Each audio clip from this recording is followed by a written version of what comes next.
Shalom peuple de Dieu, bonsoir. Merci d'être encore là en ce jour particulier et merveilleux, ce lundi dont nous allons parler de la part de Dieu, ces derniers lundis du mois de mars. Nous clôturons ce lundi avec un message qui va certainement être une bénédiction pour vous. Mais avant tout, nous allons prier notre Dieu. Seigneur notre Père, nous te disons merci pour des instants que tu veux nous accorder dans ta présence maintenant pour essayer de partager une pensée vue dans la lumière des Écritures, poussée par l'Esprit, pour partager à ton peuple. Yahweh tendre Père, ils sont venus pour suivre Yahweh tendre Père. Alors je te prie que ce soit toi qui parles et non pas l'homme gloire qui serait en train de dire des choses qui proviennent de lui. Saint-Esprit, conduis mes mots, conduis mes gestes, afin que nous transmettions exactement le message que tu as prévu pour la vie de quelqu'un en ce jour, en ce lundi. Seigneur, quelqu'un vient avec une soif pour écouter une pensée de toi. Je t'en supplie, je te prie de lui parler. Au nom de Jésus-Christ, nous avons ainsi prié. Amen. Shalom, bien-aimé peuple de Dieu. C'est une joie pour moi d'être encore là ces derniers lundis du mois de mars. Ça veut dire que Dieu nous renouvelle encore son amour, nous renouvelle encore sa bonté. Depuis le début de l'année, il y a plusieurs lundis qui nous réunissent et ce lundi est encore particulier parce qu'il clôture un mois, sinon un trimestre. Et dès le lundi prochain, nous serons déjà dans un nouveau mois. Et par la grâce de Dieu, en bonne santé, nous sommes là pour essayer de partager une pensée que j'ai intitulée « Tu es une étoile ». Tu es une étoile est une pensée qui est venue dans mon cœur, poussée par l'Esprit, par rapport à ce qu'était Joseph exactement. Joseph était une étoile. Voilà pourquoi c'était difficile pour les hommes, peu importe leur complot, d'éteindre une étoile. Mais j'aimerais avant que je t'en parle de cette manière-là, que l'on réalise un peu un texte dans la Bible, que l'on voie un peu ce qui se passe dans la Bible. J'aimerais qu'on lise des passages dans la Bible. Ça va nous aider à comprendre un peu ce qui se passe. Le premier passage, je suis dans le livre de Genèse, je suis vraiment au commencement, la première fois où le mot étoile a été même employé. Mais je commence ce texte à partir de Genèse chapitre 1, le verset 2. La Bible dit « La terre était informe et vide. Il y avait des ténèbres à la surface de l'abîme et l'Esprit de Dieu se mouvait au-dessus des eaux. » Et la Bible dit au verset 3, Dieu dit que la lumière soit et la lumière fut. Et la Bible dit ce que j'aime au verset 4, la Bible dit Dieu vit que la lumière était bonne et Dieu sépara la lumière d'avec les ténèbres. Il appela la lumière jour et il appela les ténèbres nuit. Écoutez, Dieu se décide, là où il y avait les ténèbres, là où c'était vide, il se décide que la lumière vienne. Il dit que la lumière soit et la lumière fut. Mais la Bible dit, il a vu que la lumière était bonne. Ça, nous sommes le premier jour. Il a vu que la lumière était bonne. Il a séparé la lumière des ténèbres. Mais une chose qui me tique beaucoup dans ce texte, la Bible dit, quand il sépare la lumière de ténèbres, il appelle la lumière jour et il appelle les ténèbres nuit. Mais lorsque je te dis que tu es une étoile, je regarde une étoile pendant la journée, je ne la vois pas briller. Écoute-moi très bien. Je regarde le jour où il y a la lumière, où Dieu a dit où il a séparé le jour et la nuit. Il a appelé lumière jour, ténèbres nuit. Mais quand je regarde une étoile, je ne la vois pas pendant la journée. Je ne la vois pas briller pendant la journée. Mais je vais encore prendre un autre texte. Je suis au verset 14, toujours de ces textes, de ces chapitres 1. La Bible dit, Dieu dit qu'il y ait des luminaires dans l'étendue du ciel pour séparer les jours d'avec la nuit. Déjà, il y avait la lumière pour séparer les jours et la nuit. Maintenant, il y a des luminaires pour séparer les jours et la nuit. Et la Bible dit, pour séparer la jour et la nuit, que ce soit les signes pour marquer les époques, le jour et les années. Un élément qui s'ajoute ici, c'est que les luminaires, si la lumière n'était que pour séparer jour et nuit, les luminaires viennent pour séparer jour et nuit, mais aussi pour marquer les jours, les temps, les époques, les années. Ça, c'est une petite différence avec la lumière, tout simplement. Et la Bible dit qu'ils servent des luminaires dans l'étendue du ciel pour éclairer la terre. Et cela fut ainsi. Verset 16. Dieu fit les deux grands luminaires que nous connaissons tous pour présider, les plus grands luminaires pour présider le jour et les plus petits luminaires pour présider la nuit. Il fit aussi les étoiles. Ça veut dire les étoiles fait partie, malgré les deux grands luminaires que nous connaissons, mais il est aussi partie des luminaires, bien que le plus petit. Et moi je t'ai dit que tu es une étoile, bien que plus petit, mais tu fais partie des luminaires. Et au verset 17, la Bible dit Dieu les plaça dans l'étendue du ciel pour éclairer la terre, pour présider au jour et à la nuit, et pour séparer la lumière d'avec les ténèbres. Maintenant, écoute-moi très bien. Lorsque je cherche l'étoile pendant la journée, je lui cherche où brille-t-elle, je ne la vois pas. Par contre, à un moment qui est appelé ténèbres, parce que la Bible dit, il a séparé de jour avec la nuit. Il a appelé lumière jour et il a appelé nuit ténèbres. Et c'est pendant les moments de ténèbres que l'on voit l'éclat d'une étoile. C'est pendant les moments qu'on appelle ténèbres, qu'on appelle nuit, que l'on voit une étoile en train de briller. J'aimerais dire à une personne, tu es une étoile. Arrête de vouloir briller pendant que tout le monde brille. Parce que la journée, on pense qu'il y a tellement une grande lumière, tout le monde veut briller. Non, ce n'est pas ça le temps que Dieu t'a mis pour briller. Le temps que Dieu t'a positionné pour briller, c'est lorsqu'il fait noir. Lorsque c'est dans les ténèbres, c'est là que tout le monde reconnaisse ta lumière. Écoute, j'aimerais te dire ça mieux. Il y a des moments dans la journée où on n'a même pas besoin de lampes, on n'a même besoin de rien du tout, on n'a même besoin vraiment de rien du tout. Parce qu'il y a la lumière partout, ça éclaire de partout. On peut marcher sans pourtant avoir besoin de quoi que ce soit.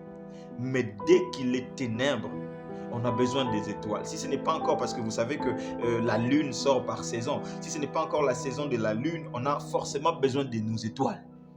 On a besoin d'une étoile pour ne serait-ce que voir ce qu'il y a dehors. Sinon, c'est l'obscurité totale.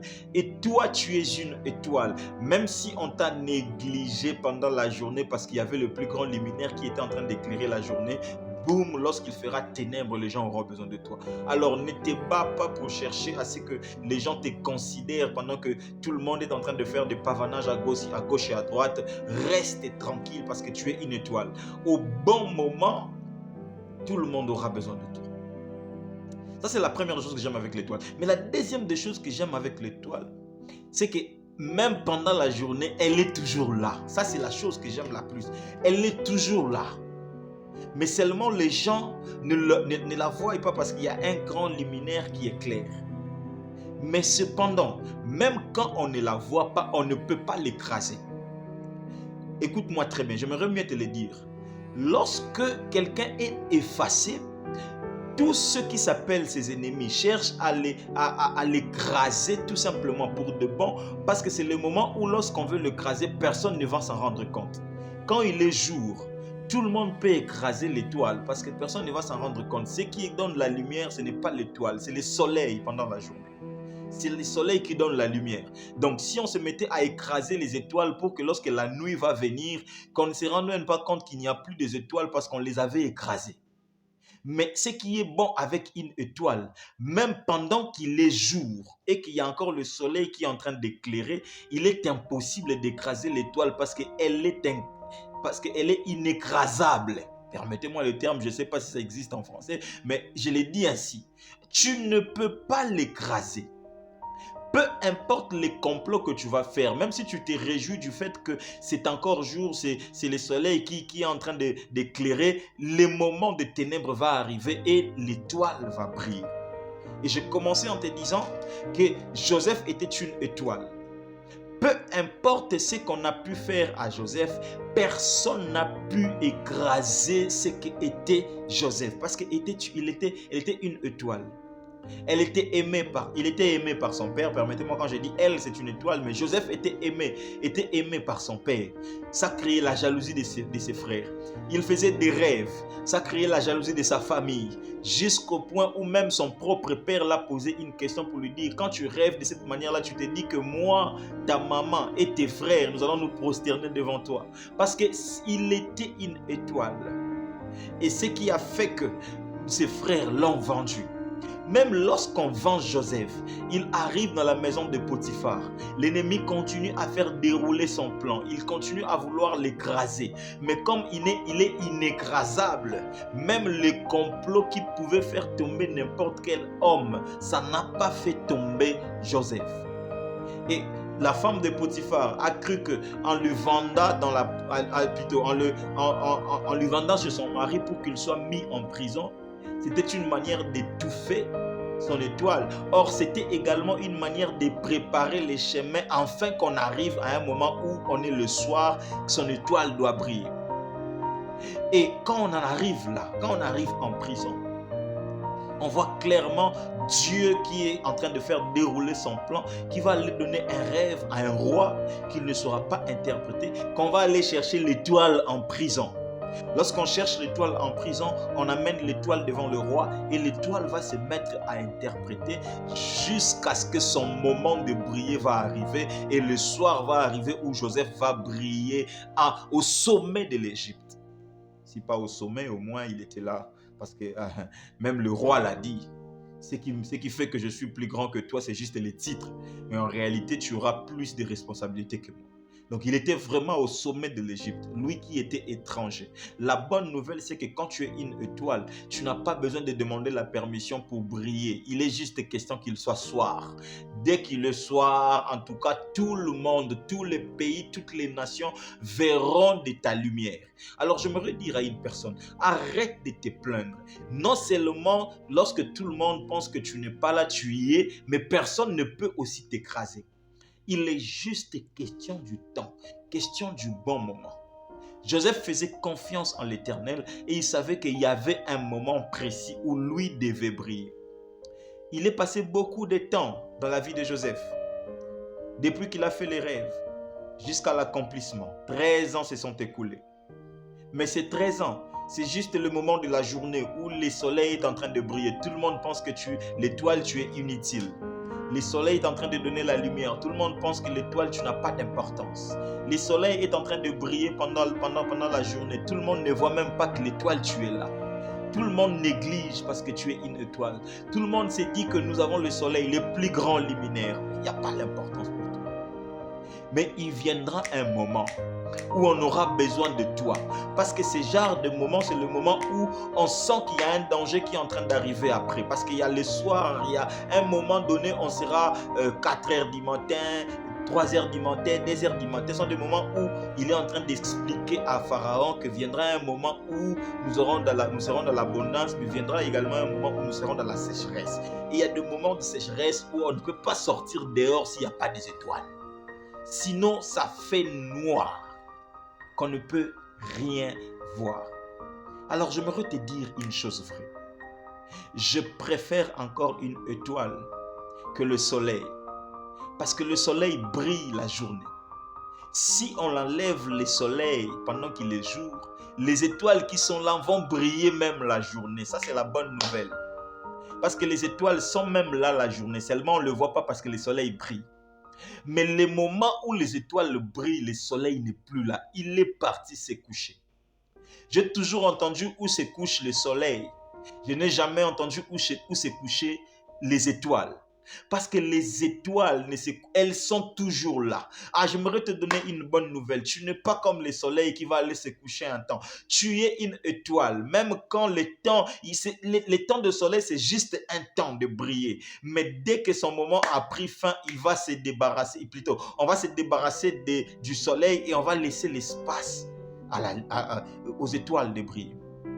Mais j'ai en train de dire, la bonne nouvelle, c'est que même si on nous enlevait le soleil, nous aurons toujours les étoiles pour briller. Alors ton temps, c'est juste question que tous ceux qui font de bruit autour de toi, leur temps s'achève. Et le meilleur moment, c'est le moment où les étoiles sont en train de briller. Parce que là, tout le monde réalise exactement que là, c'est lui qui nous donnait la plus grande lumière, le jour n'est plus, il est parti se coucher. Et là, on n'a plus que besoin des étoiles. Si on veut marcher, on a besoin des étoiles. Si on veut sortir dehors, on a besoin des étoiles. Et ainsi, on a compris ça. Pharaon a compris ça, que j'avais besoin de Joseph. Moi, je pouvais bien briller les jours. Pendant le moment d'abondance, je peux bien briller. Mais quand il viendra le moment de sécheresse, il faut qu'il y ait une personne qui est plus sage à comprendre ces choses, qui doit briller pour que nous ne manquions de rien. Et il savait que cette personne, c'était Joseph. Et il ne voulait pas seulement lui donner le moment pour aller, pour le moment de sécheresse, pour aller briller en ce moment-là. Il lui donne également le moment d'abondance, le moment où le soleil est encore en train de briller, parce qu'il sait que l'étoile doit exister même lorsque le soleil est en train de briller. Pour enfin de voir, pour que lorsque le moment de nuit va arriver, qu'il sorte l'éclat qu'il a pu emmagasiner pendant que le soleil était en train de briller. J'aimerais dire à une personne, tu es une étoile de ta propre vie, tu es une étoile de ta propre famille, tu es une étoile de ton église, tu es une étoile de ton environnement, tu es une étoile de là où tu travailles, tu es une étoile partout où tu es. Même si les gens ne s'aperçoivent pas encore, parce que le soleil est encore en train de briller, reste calme, ne fais pas de bruit. Lorsque le soir va arriver, tout le monde va se rendre compte que le soleil n'est plus là, mais il y a toujours la lumière, parce que maintenant là, les étoiles sont en train de donner de la lumière sur la terre. Tu n'es pas comme tout le monde. Si eux, ils brillent comme les soleils, même s'ils brillent plus fort que toi, d'accord, il n'y a pas de problème. Mais ils iront se coucher. Mais toi, pendant qu'ils seront en train de briller, tu brilleras aussi. Même si ta brillance ne se voit pas, parce qu'eux brillent plus fort, mais tu ne seras jamais dans la sécheresse. Tu ne seras jamais effacé. Tu seras aussi en train de briller. Mais une chose est vraie, leur temps va prendre fin et ils seront effacés. Mais toi, tu continueras à briller. C'est ça la bonne nouvelle avec une étoile. Alors, je ne suis pas venu te dire que tu es un soleil parce que tu vas briller très fort. Parce que briller très fort, c'est briller, comme on dit dans notre langage courant, cette courte joie. Cette histoire de courte joie, ça me donne toujours des fils à retordre, ça me fait rire. Comment une personne peut se décider d'aller écourter sa joie? Comment quelqu'un se dit, j'avais une joie immense, une joie parfaite, maintenant je me décide d'aller écourter ma joie. Non, toi tu n'es pas celui qui doit écourter sa joie. Ta joie est durable, éternelle. Même quand eux, ils sont dans la joie, tu es également dans la joie. Même si leur joie essaye d'être plus grande que la tienne, jusqu'à vouloir t'écraser, ne crains rien parce que tu vas garder ton éclat. Tu seras toujours là. Mais du moment où eux n'y seront plus, toi tu continueras à briller. Et même si les gens t'ignorent, pendant qu'eux sont en train de briller, reste calme, brille dans le secret. Tout le monde remarquera au moment opportun que tu donnes également de la lumière, que tu es une étoile. Les frères de Joseph ne pouvaient pas comprendre qu'il viendrait un moment de sécheresse, qu'ils auront besoin de venir jusqu'en Égypte pour rechercher la lumière. Ils ne savaient pas qu'il viendrait un moment de soir jusqu'en Égypte pour rechercher la lumière. Mais la bonne nouvelle, c'est que quand ils viendront, aient la même attitude de Joseph. Quand ses frères sont venus, il les a dit que Dieu a tout orchestré pour que vous ne manquiez de rien en ce moment si précis. Alors tu es une étoile pour toi, tu es une étoile pour ta famille, tu es une étoile partout où tu es. Tu es une étoile pour beaucoup de personnes. Là où tu travailles, tu es une étoile. Lorsque tu brilles, toutes choses brillent. Même lorsque les choses sont sombres autour de vous, toi tu brilles. Même quand les autres sont en train de briller, toi tu brilles. Rien ne va te faire sombrer. Parce que tu n'es pas monsieur tout le monde. Tu n'es pas madame tout le monde. Tu es une étoile. Dans l'abondance, tu es une étoile. Dans la sécheresse, tu éclaires. La journée, tu éclaires. Et le soir, tu éclaires également. Car tu as été créé pour éclairer. Et tu es parmi des luminaires qui ont été créés pour marquer les époques. Et donc, chaque fois que tu seras en train de briller, tu marqueras des époques dans ta famille, dans ton boulot, partout où tu passes. Tu marqueras les années, tu marqueras les temps, parce que tu as été créé pour ça. Et donc, j'aimerais dire à quelqu'un, Tu es une étoile. Alors ne crains rien. Même quand les gens t'ignorent, continue à briller. Il viendra un temps, tu vas marquer les époques et les années. J'aimerais prier l'Éternel. Seigneur, merci parce que tu as fait de nous des étoiles. Merci parce que tu as fait d'un frère, d'une sœur, papa, maman, une étoile qui va briller continuellement. Au même moment que le soleil, mais aussi dans l'absence du soleil. Parce que nous sommes différents du soleil. Parce que tu as placé une capacité en nous qui est différente du soleil. Parce que nous sommes appelés à marquer les époques, les temps, les jours et les années. Je te prie, Père. Je sais que tout part par le fait que nous prenons conscience de qui nous sommes. Alors je prie que quelqu'un prenne conscience de qui il est, une étoile, afin qu'il brille à tout temps et qu'il ne s'éteigne jamais. Au nom de Jésus-Christ, nous avons ainsi prié. Amen. Que Dieu bénisse toutes les étoiles qui m'ont suivi. Que Dieu vous bénisse énormément et que Dieu vous fasse grâce d'être conscient de qui vous êtes. Pour moi, je vous retrouve le lundi prochain qui sera le premier lundi du mois d'avril. Par la grâce de Dieu, on va partager un sujet que Dieu va nous donner. Que Dieu vous bénisse et qu'il bénisse votre semaine. Au nom de Jésus-Christ. Amen.